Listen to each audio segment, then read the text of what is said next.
જય ગુરુદેવ. જય ગુરુદેવ બાપુ, જય ગુરુદેવ જય ગુરુદેવ. બાપુ. હા બોલો બોલો.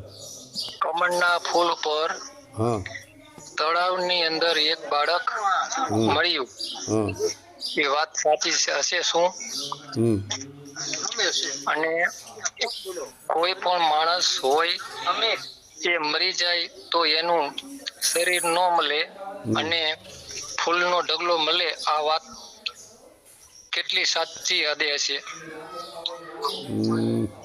શું તમે કીધું કે કમળના ફૂલ ઉપર તળાવની અંદર? હા, તળાવની અંદર એક બાળક મળ્યું, આ વાત સાચી હશે શું? એક બાળક મળ્યું, વાત સાચી હશે શું? બીજું શું કીધું? અને કોઈ પણ માણસ હોય હા એ મરી જાય, એનું શરીર મળે નહીં અને ફૂલનો ઢગલો મળે, આ વાત કેટલી હદે સાચી હશે? કે કમળના ફૂલ ઉપર તળાવની અંદર એક બાળક મળ્યું, વાત સાચી હશે શું? હા. અને કોઈ પણ માણસ હોય હા. એ મરી જાય હા. તો એનું શરીર ન મળે હા. અને ફૂલનો ઢગલો મળે, હા. આ વાત હા. કેટલી હદે સાચી છે એમ? હા, આ વિશે કઈ સમજણ આપો. સારું, તો ધ્યાનથી સાંભળજો. ભક્ત. અરે ભગત, આ વાત તો મેં તમને એકવાર કરી છે, તમે જ લગભગ પૂછ્યું તો બીજાએ પૂછ્યું તો કાંઈ મને યાદ નથી. કે ભાઈ એક તળાવ હોય ને તળાવમાં એક કમળ હોય, બરાબર, અને કમળ ઉપરથી બાળક મળ્યું, બરાબર. તો આનો અર્થ હું કરી ગયો છું કે ભાઈ જલકમલ મૂલાધાર ચક્રથી ઉપર ને મણિપુર ચક્રથી નીચે, વચમાં જલકમલ. જલ એટલે પાણી ને કમલ એટલે પાણીની અંદર એક કમળ છે. એ કમળની ઉપર માતાના પેટમાં ફરતું પાણી હોય અને એમાં કમળ હોય ને ત્યાં બાળકનું ઘડતર થતું હોય છે. પહેલાં નાભી બંધાય છે ને, માતાના નાભી સાથે નાભી જોઈન્ટ થાય છે, એ મેં વાત કરી છે. કમળની જેમ દાંડી હોય છે, દાંડીની અંદર જ માતાની નાભી સાથે બાળકની નાભી જોઈન્ટ હોય છે ને કમળ ઉપર બાળક તૈયાર થતું હોય છે. બાળક જો પાણીમાં હોય, કમળની ઉપર ન હોય, બાળક જો પાણીમાં હોય, બાળક તો મરી જાય ડૂબીને, શ્વાસ ન લઈ શકે. એટલે જલ કમલ, જલ એટલે પાણી, કમલ એ પાણીમાં કમલ છે એની ઉપર છે, જેને આપણે સ્વાધિષ્ઠાન ચક્ર કહીએ છીએ, જેને જલ કમલ પણ કહીએ છીએ. એ કમળની ઉપર બાળકનું ઘડતર થાય છે માતા દ્વારા. પિતાનું શુક્ર અને માતાનું રજ બે મળે એટલે એ ત્યાં એ ગર્ભ બંધાય છે જલકમલમાં. એ વાત કરી ગયો છું કે બ્રહ્મા સાવિત્રી, બ્રહ્મા બીજ નાખે છે, સાવિત્રી એનું લાલન પાલન પોષણ કરે છે. આ સીધો હિસાબ છે. હવે તમે કીધું કે જળ કમળ, એ કમળની ઉપર માનો કે હાલો એક તળાવ છે ને તળાવમાં કમળ છે અને એની ઉપરથી બાળક મળ્યું, આ વાત સાચી હશે શું? બરાબર. હવે તમે વિચાર બીજી રીતે જોઈએ, લૌકિક દ્રષ્ટિએ. તો એક તળાવમાં અનેક કમળના ફૂલ ઉગ્યા છે, બરાબર, અને એની અંદર એ ફૂલની ઉપર એક બાળક મળી આવ્યું, બરાબર. તો હવે કમળ પાણીમાં ઉપર કમળનું ફૂલ ઉપર તરતું હોય, નીચે થઈ તળિયા સુધી દાંડી હોય છે કમળની, બરાબર. તો એ દાંડી, એ કમળનું ફૂલ એટલું નાજુક હોય છે કે જરાક હવા લાગે છે ને તો એ આમ આડું પડી જાય છે, બરાબર. તો બાળકનું વજન કમસે કમ 2.5 થી 3 કિલોની આસપાસ હોય છે. 2 કિલોનો એવું હોય, ઘણા બાળકનો 1.5 કિલોનો હોય. આપણે 2 કિલોનો પકડો, 1.5 કિલોનો પકડો. તો કમળનું જે ફૂલ છે એ બાળકનું વજન શું ઝીલી શકે? તરત કમળ ડૂબી જાય, પડી જાય આડું, અને બાળક ઘરી જાય સીધે સીધું તળિયે પાણીમાં. ચલો માની લ્યો કે આસપાસ 50 કમળના ફૂલ છે અને એની ઉપર કદાચ બાળક છે, બરાબર. તોય ફૂલ આડા પડી જાય બાળકનું વજન આવતા, અને બાળક સીધું હોયું જાય, તો શું કમળનું ફૂલ એ બાળકનું વજન ઝીલી શકે? ખોટી વાત છે, ગપ્પમ ગપ છે, ઢોંગ છે, પાખંડ છે. આવા ફતવા ઊભા કરી પર લોકોને ફસાવાનો ધંધા છે.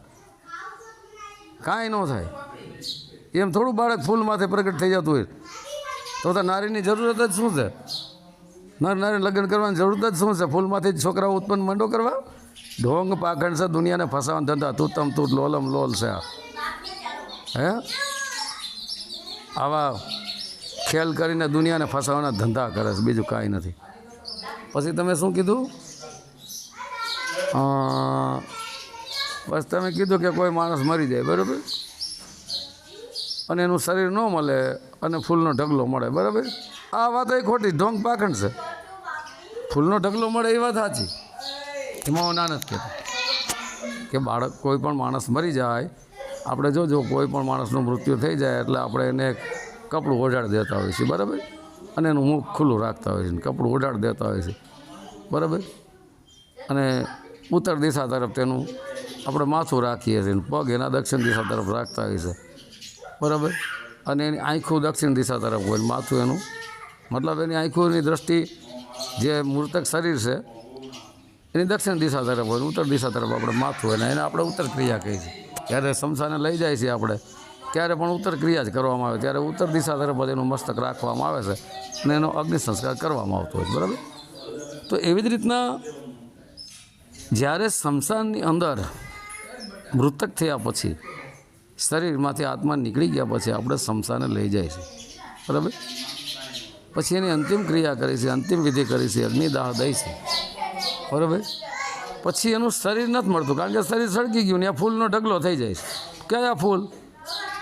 આપણે નથી ઘણીવાર બોલતા કે ભાઈ મારે મારા બાપાના ફૂલ પધરાવા જવા છે, માટલીમાં ભર્યા છે, મારે મારી માતાના ફૂલ પધરાવા જવા છે, ગંગામાં આવું કહે છે.